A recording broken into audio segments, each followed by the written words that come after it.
किसी को किसी पाले में भेज दे या वहाँ इस तरह के सूत्र पैदा कर दे कि उनमें बहुत उठापटक चल रही है। मैं तो लगातार देखता रहा हूँ तो मीडिया सूत्र बनाती है और बाद में जैसे गुब्बारे की हवा निकल जाती है इस तरह निकल जाती है। देखिए, वो बड़े नेता जो भी फैसला लेंगे सोच समझ के लेंगे।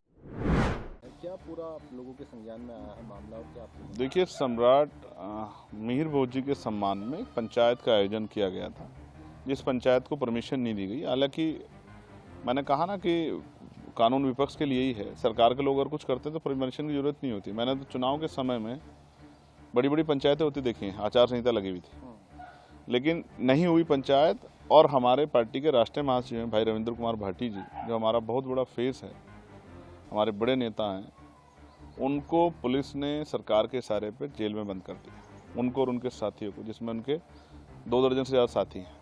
वो चाहते हैं कि वो इस समाज की आवाज़ को दबा दें और समाज के युवाओं पर, निर्दोष युवाओं पर झूठे मुकदमे लगा के उनको जेल में डालने का काम। ये अन्याय हम लोग बर्दाश्त नहीं करेंगे। हम लोग 1-2 दिन जो है लीगली वो कर रहे हैं और अगर उसके बाद हमें लगा सरकार जुल्म कर रही है हमारे भाइयों पे, तो हम लोग आज़ाद समाज पार्टी इसके खिलाफ आंदोलन करेगी। अपने भाइयों पे जो झूठे मुकदमे, अगर वो मुकदमे सरकार ने वापस नहीं लिए, जो गुर्जर समाज के हमारे भाई हैं जिन पर मुकदमे किए गए मेरे में, वापस नहीं लिए, और हमारे नेताओं को और तमाम जो गुर्जर समाज के नौजवानों को पकड़ा गया, अगर उनको नहीं छोड़ा गया तो एक बड़ा आंदोलन हम लोग गएंगे। और मैं बहुत जल्द उनसे मिलने के लिए जाऊँगा मेरठ में, अगर जेल में उनसे मिलने जाऊँगा, पहुँचूँगा, उनके साथ तकलीफ़ों को सुनूँगा, और अगर सरकार जो है इस तरह का जुल्म करेगी तो फिर जवाब देंगे, उसका आंदोलन करके जवाब देंगे। चंद्रशेखर जी, 23 महीने बाद समाजवादी के जो नेता हैं आजम खान, वो जेल से रिहा हुए हैं, कैसे देखते हैं, क्या देखिए, सबसे पहले तो बड़ा अच्छा दिन है। मैं माननीय न्यायपालिका को जो है बहुत धन्यवाद दूंगा और एक ही लाइन से पहले उनके लिए मंगल कामनाएं करूंगा, अच्छे स्वास्थ्य की और दीर्घायु होने की। जो जेल में रहता है उसी को जेल का एहसास होता है। मैंने 16 महीने जेल में बिताए हैं, और किस तरह का, जब आप सरकार के खिलाफ जेल में हो, जब सरकार आपके खिलाफ हो, तब किस तरह की परेशानियों का सामना आपको करना पड़ता है, ये भी किसी छिपा नहीं। तो जिस तरह मैं 16 महीने जेल में रहा सरकार के खिलाफ लड़ाई लड़ते हुए, उसी तरह से आजम साहब जो हैं, क्योंकि उन्होंने सरकार के खिलाफ लड़ाई लड़ी, और उनका एक बड़ा अपराध जो मुझे नज़र आता है वो ये है, हालांकि मुकदमे तो उनके ऊपर बहुत सारे हुए हैं, कि उन्होंने यूनिवर्सिटी बनाई है। अगर वो यूनिवर्सिटी नहीं बनाते तो शायद इतनी बड़ी कार्रवाई उनके खिलाफ नहीं होती। आप ये देखो, एक यूनिवर्सिटी यहाँ सहारनपुर में थी ग्लोकल, उसको बनाने वालों का क्या हाल हुआ, और एक थी ये मौलाना अली जौहर, इसको बनाने वालों का। अगर राजनीति कहीं और नहीं चलती तो फिर वो जाकर चलती है एएमयू में। ये किसी से उत्तर प्रदेश के अंदर छिपावा नहीं। तो बड़े कष्ट का समय उन्होंने काटा, 23 महीने जेल में रहे, लगभग 2 साल।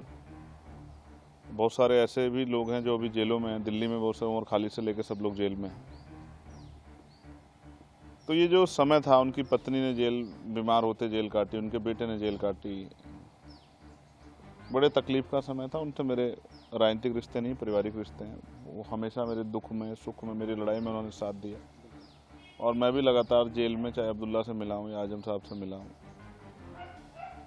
या उनके घर परिवार में जो है उनकी जो पत्नी है तंजीम फातिमा जी, उनसे जो है मेरी मुलाकात हुई। और जिस तरह उन्होंने मुझसे दर्द बयां किया था, और उन्होंने मुझसे कुछ नहीं, बस यही कहा कि आप कोशिश कीजिए, प्रार्थना भी कीजिए, और पार्लियामेंट में भी कोशिश कीजिए कि आवाज़ उठे। तो मैंने पार्लियामेंट में हमेशा, जब भी अवसर आया, तो मैंने आजम साहब को जो झूठे मुकदमे लगा के जेल में डाला गया, ये आवाज़ उठाई, और मीडिया के माध्यम से भी, प्रोटेस्ट में भी अपनी बात को रखा। तो आज मैं बड़ा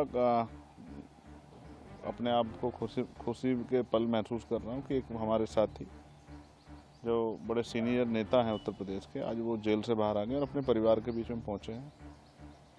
और जेल, कोई कुछ भी कहता रहे, जेल जेल होती है, और जेल आपको बहुत कुछ देती है, आपसे बहुत कुछ लेती है। सबसे बड़ा तो समय है जो आपको वापस नहीं मिलेगा।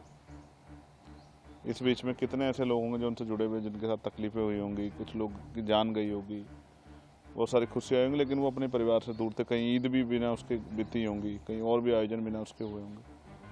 तो उस परिवार के लिए एक अच्छा दिन है। मैं उस परिवार को मुबारकबाद पेश करता हूँ और माननीय न्यायपालिका का बहुत बहुत धन्यवाद करता हूँ। अच्छा, इसी बीच अटकलें कई सारी लगाई जा रही थी, कई बात चल रही थी कि वो बसपा में जा सकते हैं, बल्कि वो उनके अभी जब बाहर आए तो उन्होंने कहा कि मैं इस बारे में कुछ नहीं कहूँगा, और शायद ये आप मीडिया के लोग ही लगा रहे थे भाई, इसमें मैं क्या कह सकता हूँ।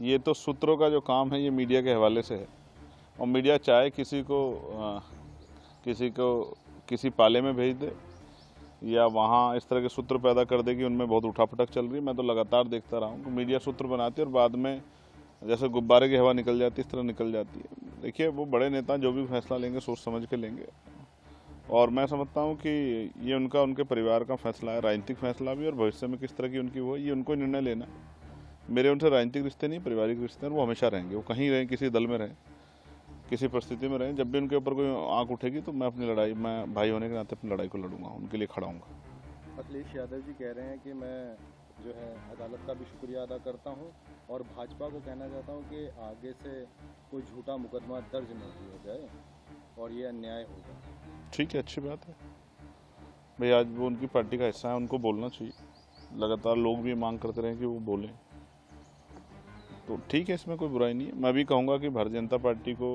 राजनीतिक विरोध में इस तरह के जो है सत्ता का दुरुपयोग करके इस तरह के जो है अपराध दर्ज करके किसी के जीवन पे संकट खड़ा कर देना, या किसी को इस तरह जो है झूठे मुकदमे फंसा के तकलीफ देना, ये मैं इसको ठीक नहीं मानता हूँ।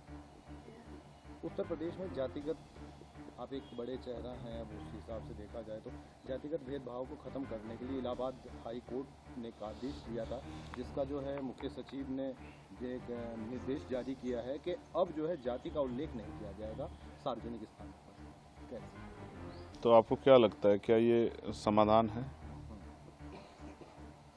कि कोई ऑर्डर निकाल दिया जाए किसी एक स्टेट में कि जाति का यूज नहीं करना है, जाति लिखी नहीं जाएगी, और वो भी उस स्टेट में, और वो भी उस पार्टी की सरकार जो अगर मंत्री बनाती है तो उसके बड़े बड़े बैनर लगवाती है कि हमने इस जाति का के इतने मंत्री बनाए, इस जाति के इतने विधायक बनाए, इस जाति के इतने सांसद बनाए। जो जातीय सभा कराती हो, जिसके ऊपर जातीय अहंकार हावी हो, जो ट्रांसफ़र में, पोस्टिंग में, नियुक्ति में, अभी बांदा कृषि विद्यालय इसका उदाहरण है, 15 भर्ती होती तो 11 परिवार के लोग लग जाते हैं।